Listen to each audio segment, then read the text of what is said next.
कभी आपने सोचा है अगर हम समय की रफ्तार को उल्टा मोड़ दें और पहुंच जाएं 5000 साल पीछे, जहां न मोबाइल था और ना ही इंटरनेट, फिर भी एक ऐसी सभ्यता थी जिसने दुनिया को जीने का तरीका सिखाया, जहां लोग साफ सुथरे शहरों में रहते थे, जहां नालियों में भी व्यवस्था थी, जहां कला, व्यापार और संस्कृति सब कुछ सुयोजित था। आज हम जा रहे हैं उस युग में, एक ऐसी टाइम ट्रेवल जर्नी पर जो आपको लेकर जाएगी हड़प्पा सभ्यता के दिल तक। तो हो जाइए तैयार, क्योंकि आज का सफर इतिहास ही नहीं बल्कि एक अनुभव कराने वाला है। मान लीजिए आपकी जब आंख खुले और सामने एक विशाल बस्ती थी, पक्की हुई लाल ईंटों से बने घर, सीधी सीधी गलियां और उनके बीच में बहती साफ नालियां, इतनी व्यवस्थित कि आज के कई शहर भी शर्म खा जाएं। हवा में मिट्टी और ताजे धान की खुशबू थी। चारों ओर लोग, किसान, व्यापारी, स्त्रियां, बच्चे, हर कोई अपने काम में लगा था। यह था हड़प्पा शहर, जिसे आज के पाकिस्तान के पंजाब क्षेत्र में पाया गया था और जो उस समय लगभग 250 एकड़ में फैला हुआ था। मैं धीरे धीरे आगे बढ़ा। लोग मुझे देखकर चकित थे, क्योंकि मेरे कपड़े और बोलने का तरीका उनके जैसा नहीं था। मैंने मुस्कुराकर कहा, मैं दूर से आया हूँ नई जगह को देखने। एक आदमी ने हंसकर कहा, तो फिर हड़प्पा में आपका स्वागत है यात्री। मैंने देखा, हर घर की ऊंचाई लगभग एक जैसी थी। अंदर कुएं, स्नानाघर और अनाज रखने के भंडार बने हुए थे। कोई घर बेतमीज नहीं था। वहाँ की औरतें कपास के वस्त्र पहने थीं, हाथों में मिट्टी के गहने और शंख की चूड़ियाँ। पुरुष बैलगाड़ी चलाते, खेत जोतते और मवेशियों की देखभाल करते हुए दिखे। बच्चे मिट्टी के खिलौने खेल रहे थे।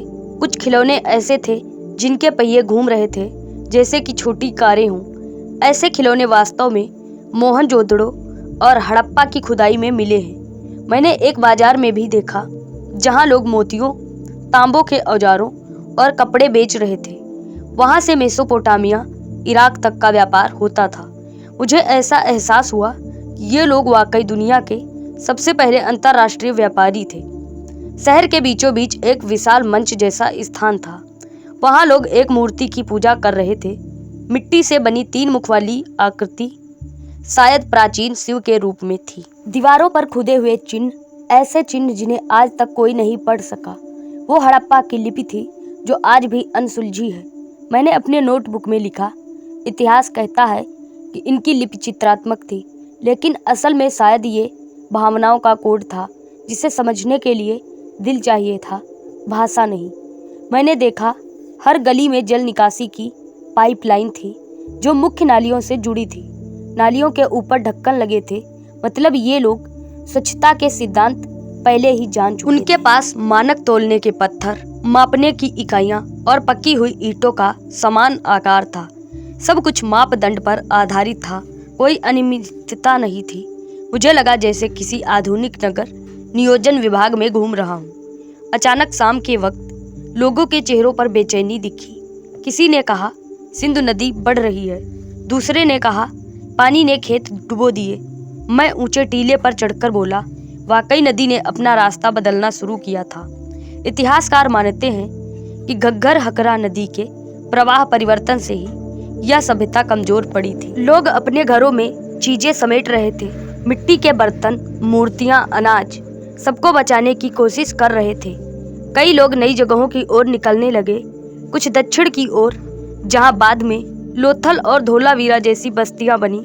मैंने महसूस किया मैं इतिहास के सबसे दुखद पलों में खड़ा हूँ। रात को तेज बारिश शुरू हुई, बिजलियां आसमान चीर रही थी, मिट्टी की दीवारें गिरने लगीं, पानी घरों में घुस गया।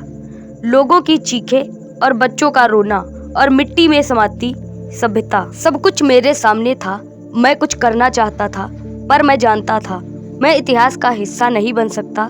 मैं सिर्फ उसे देख सकता हूँ। मेरी टाइम घड़ी चमकी। मैंने पीछे मुड़कर आखिरी बार देखा। वो शहर जो कभी मानव सभ्यता का गौरव था, अब कीचड़ में डूबता जा रहा था। आंखें खुली तो मैं फिर से लैब में था। सारा कमरा शांत था, लेकिन दिल में एक तूफान सा था। मैंने महसूस किया, सभ्यता सिर्फ ईंटों और नालियों का नाम नहीं, वो इंसानों की सोच है। हड़प्पा के लोग लिखना जानते थे, व्यवस्था समझते थे और पर्यावरण से तालमेल बिठाकर जीते थे। आज हम भी उनसे बहुत कुछ सीख सकते हैं। मैंने अपनी डायरी में लिखा, हड़प्पा सिर्फ इतिहास नहीं है, वो आईना है जिसने हमारी जड़ें दिखाई। अगर हमने अपनी व्यवस्था और प्रकृति का सम्मान नहीं किया तो हम भी किसी पुरातत्व खुदाई का हिस्सा बनकर रह जाएंगे। तो दोस्तों, इतिहास कभी झूठ नहीं बोलता, वो बस सुनने वालों की समझ पर निर्भर करता है। हड़प्पा सभ्यता मिट्टी में भले दबी हो, पर उसके सिद्धांत आज भी जिंदा हैं। सफाई, अनुशासन और एकता। अगर हम इन्हें अपनाएं तो हमें नई सभ्यता बनाने की जरूरत नहीं पड़ेगी, क्योंकि एक सभ्य समाज बन जाएंगे। हड़प्पा खत्म नहीं हुआ, वो बस इंतजार कर रहा है किसी ऐसे इंसान का जो उसकी सीख को फिर से जिंदा करे। धन्यवाद। जय हिंद।